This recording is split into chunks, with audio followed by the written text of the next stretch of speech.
Lorsque tu ouvres une partition nouvelle, très longue, tu tournes les pages, ça n'en finit pas, il y a des aigus partout, tu dis mais est-ce que je vais y arriver? Ludovic Tézier est une des plus grandes voix de l'art lyrique, en clair de l'opéra, puisque c'est à ça qu'il travaille beaucoup avec l'opéra, il chante des concerts. C'est une voix tellement merveilleuse, tellement exceptionnelle, c'est naturellement un peu que le film, les propos du film sont déclinés donc, par sa voix.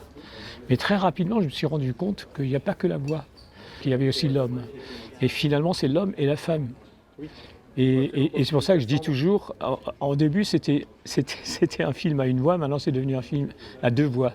Donc celle du baryton, celle de Ludovic et celle de Cassandre.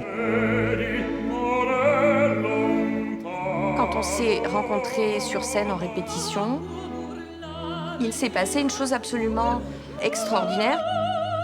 Et au bout d'un moment, on s'est rendu à l'évidence qu'on ne pouvait pas vivre l'un sans l'autre au sens du détachement impossible. Je connaissais pas au travers des opéras filmés dans les cinémas, mais je l'avais jamais rencontré naturellement, sauf qu'un jour je vais à un concert dans une petite église, j'adore les concerts dans les églises, et il y a Ludovic et Cassandre qui chantent pour une œuvre caritative, et donc je découvre ces personnages avec leur voix géniale, et puis... Mais tout de suite j'étais pris aux tripes, hein. Je dis toujours, j'étais subtilement pris aux tripes par Ludovic. C'est lui, plus que Cassandre, alors qu'après, donc, j'ai finalement découvert les deux personnages.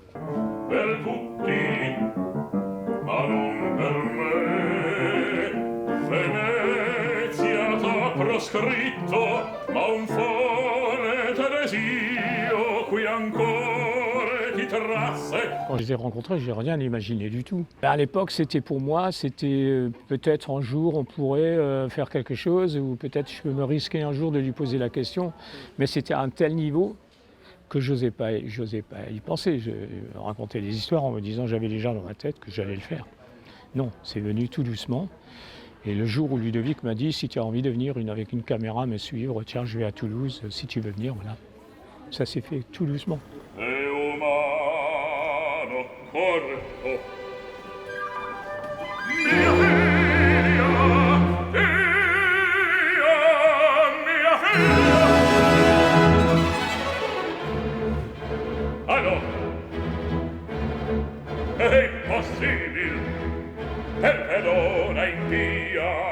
Rentrer dans une forme d'intimité avec ce couple, c'était quand même raconter cette histoire de rencontre et d'amour qui s'est subitement déclarée et qu'ils n'ont jamais...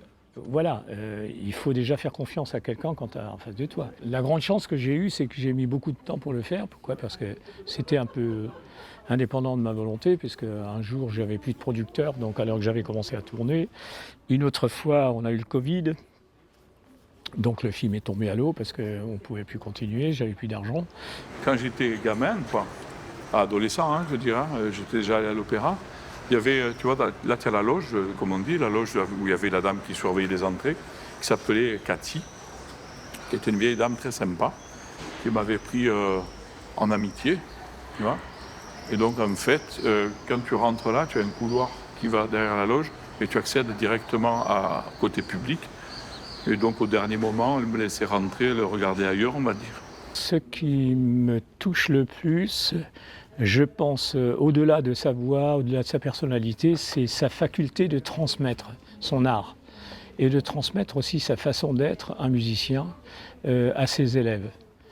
Ce qu'il faut faire, donc bien sûr, ça c'est le b.a.-ba, mais surtout la façon de le faire, donc l'art de transmettre. Le souffle, la respiration, l'intonation, les textes bien prononcés, donc si vous voulez, c'est ça. Tu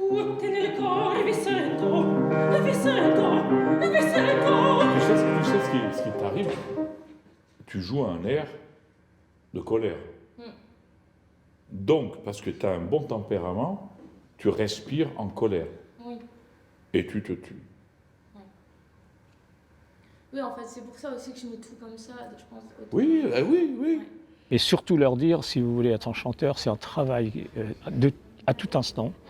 C'est ça qui fera de vous un transmetteur et surtout de cet art qui est un art mort, qui n'existe que sur les partitions.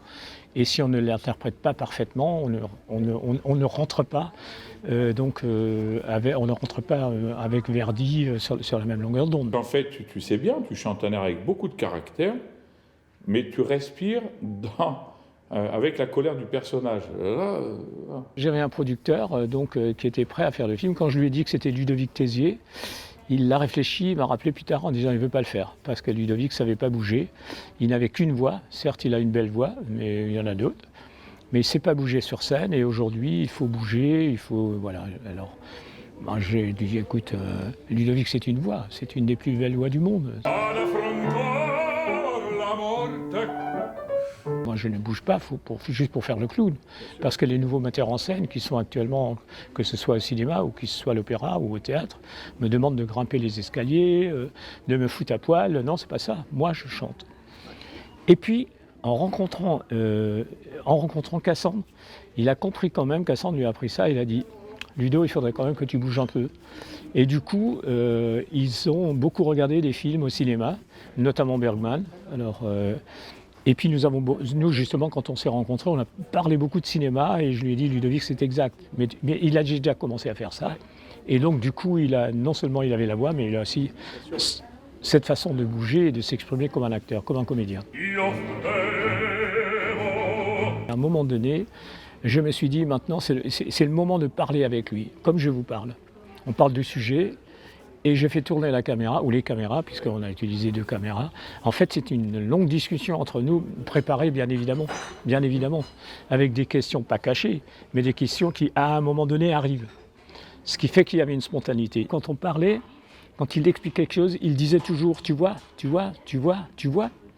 Et du coup, j'ai trouvé que c'était intéressant de mettre ça et de laisser ça, pas de le couper. Maintenant, tu vas me prendre un air très triste, où tu dois, jouer la tristesse, mais carrément au suicide. Tu vas faire quoi? Tu vas te suicider en vrai? Et je me suis dit, il s'adresse au public. Est-ce que tu as compris ce que je voulais dire? Est-ce que tu as compris quand je dis comment il faut respirer, comment il faut s'exprimer, comment il faut dire les textes? Je joue des personnages qui sont sexistes, racistes, machos.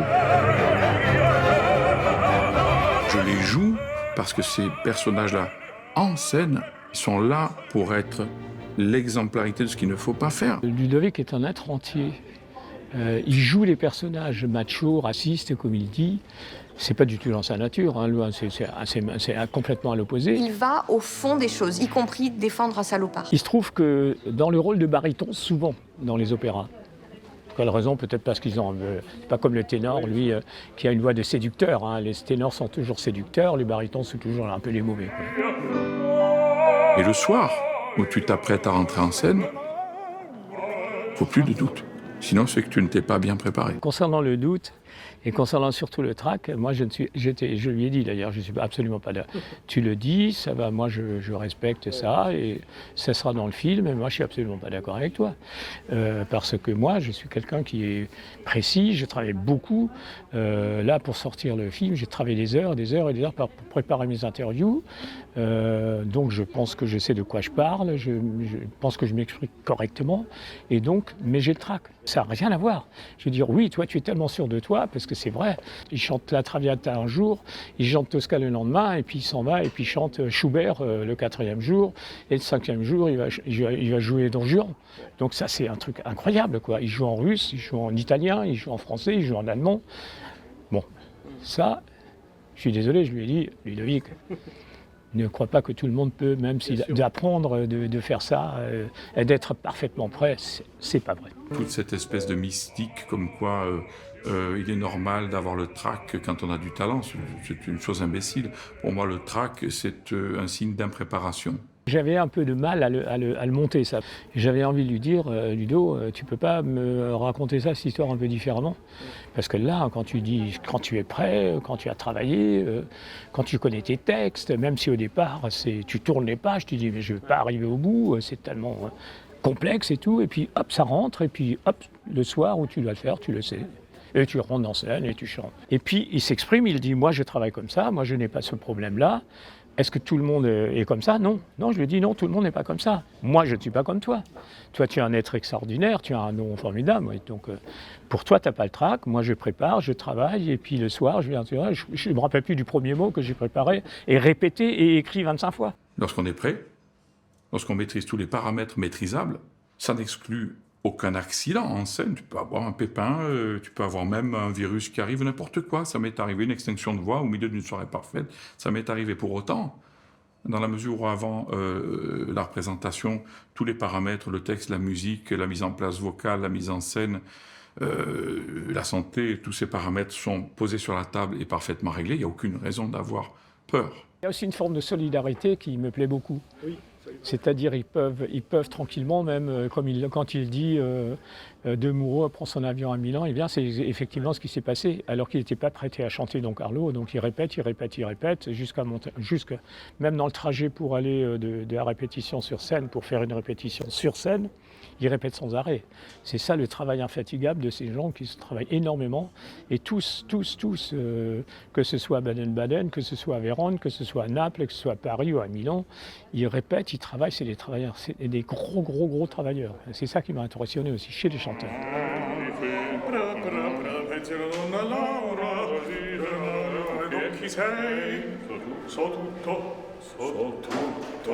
Pourquoi Jonas, pourquoi une telle relation avec lui? Dans la discussion, comme je vous dis, c'est quand même une relation particulière, là c'est une force.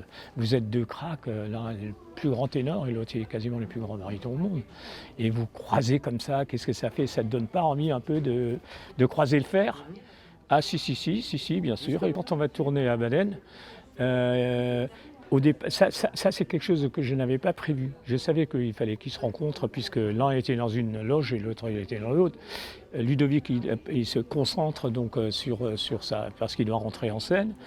Et Jonas sort dans ce côté et puis ils se croisent et puis il arrive ce qu'il arrive, c'est-à-dire un truc superbe, quoi, qui était vraiment pour moi un moment magique.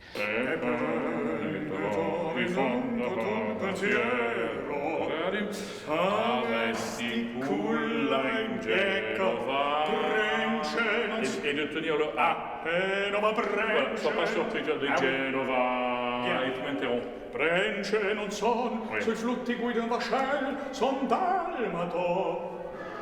Et puis de pouvoir les accompagner jusqu'à l'entrée en scène avec 2 caméras, c'était un exploit. Quand tu avais fait la Traviata, j'étais en coulisses tous les soirs et tous les soirs je pleurais. Joli à l'opéra, c'est loin d'être suffisant. La musique est comme ça, mon amour, c'est tu ne fais pas, tu prends vraiment l'âme. Même beau, c'est encore juste. Pour le montage, je ne vais pas vous raconter d'histoire. J'ai demandé qu'on déroche et qu'on monte des séquences. La séquence à Baden, donc on a monté des séquences, mais on ne savait pas encore ce qu'on allait raconter tout à fait. Je vous dis encore une fois, le fil rouge, c'était la discussion, l'interview. C'est là-dessus qu'on a construit après, vous voyez. Mais vous ne pouvez construire que si vous avez ce que vous avez. Donc ça veut dire qu'il y a quand même une préparation, il y a quand même une écriture, sinon vous ne pouvez pas le faire. Et quand vous tournez 5 ans, vous voyez le matériel que vous avez, le nombre d'heures. Donc, par contre, ça, je me suis toujours mis d'accord avec le monteur. On se mettait tous les mois, on se mettait à la table de montage pendant une semaine et on montait par séquence de 7, 8, 10 minutes. Et à la fin, on avait de 40 heures, on est descendu à 20, puis à 10, puis à 5. Et finalement, on avait 3 heures et du coup, on est parti de ces 3 heures. Mais on savait déjà et de temps en temps, on cherchait quand même. De temps en temps, il y a des images qui nous manquaient. Par exemple, dans les concerts à Paris, on avait des images qu'on n'avait pas. C'était compliqué à tourner quand il y en a 10 types. Il y en a là, Hermenola est là, Pénélope est là, Ludovic est là, ça va dans tous les sens et ça va très très vite. Et donc j'étais quand même sur ce concert, j'ai acheté 1 minute par-ci, 1 minute par-là. Pour avoir, oui, que j'ai pas utilisé tout à fait, mais des fois il fallait même pas des plans de coupe, ou alors des plans de coupe. Le plan avec le drone au-dessus du Champ de Mars où on voit 300 000 spectateurs, ça je l'ai pas fait, quoi. Donc des choses comme ça. Donc, mais tout le reste c'est quand même nos images.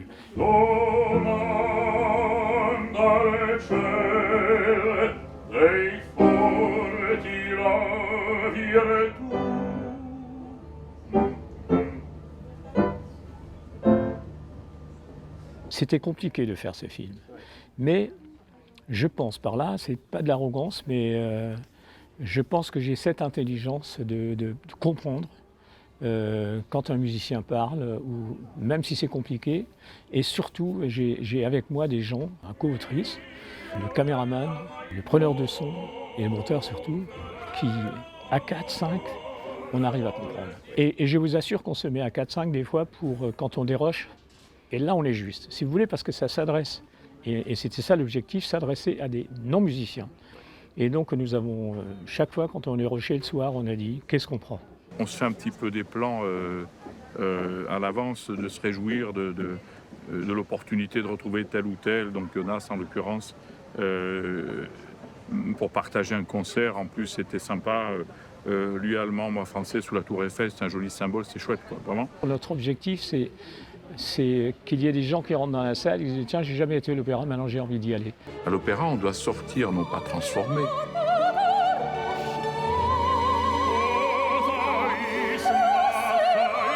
On doit sortir bouleversé.